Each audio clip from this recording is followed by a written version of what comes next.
I'm often asked by someone interested in my services, could you answer just one simple question?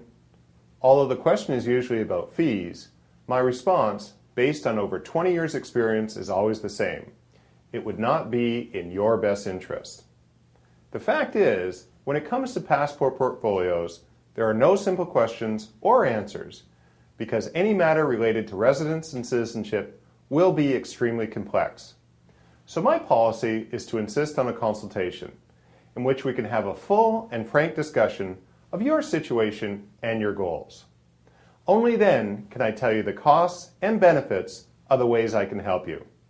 After all, a properly devised and executed passport portfolio will give you and your family protection and benefits over generations. That certainly justifies an hour or two of your time to ensure we explore all avenues. And since the consultation involves your personal and financial situation, it's important for you to know that anything you tell me is under the protection of lawyer-client privilege. So the consultation is your opportunity to ask any questions you or your family may have, and you can be assured that I will take the time necessary to answer all your questions.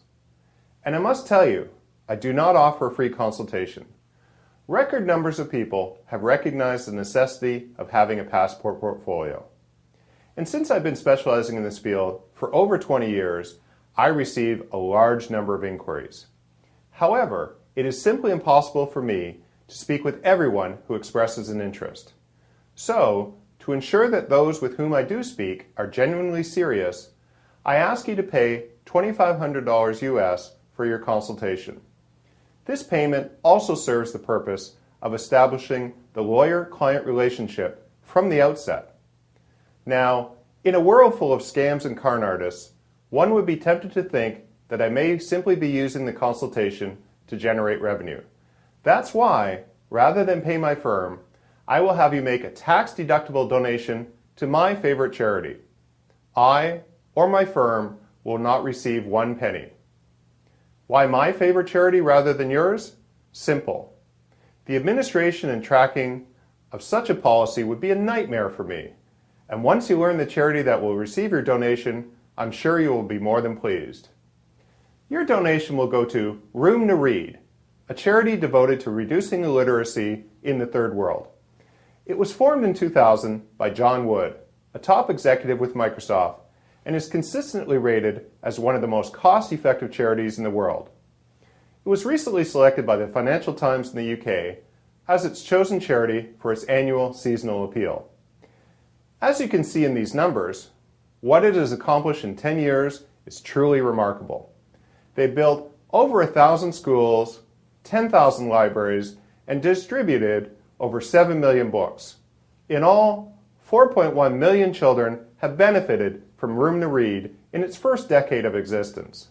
Personally, I was attracted to Room to Read as a vehicle to teach my son Noah some perspective about the world he lives in. Starting in 2007, we've made annual donations to help local communities build schools and libraries for themselves. We then visit these communities to see and report the results.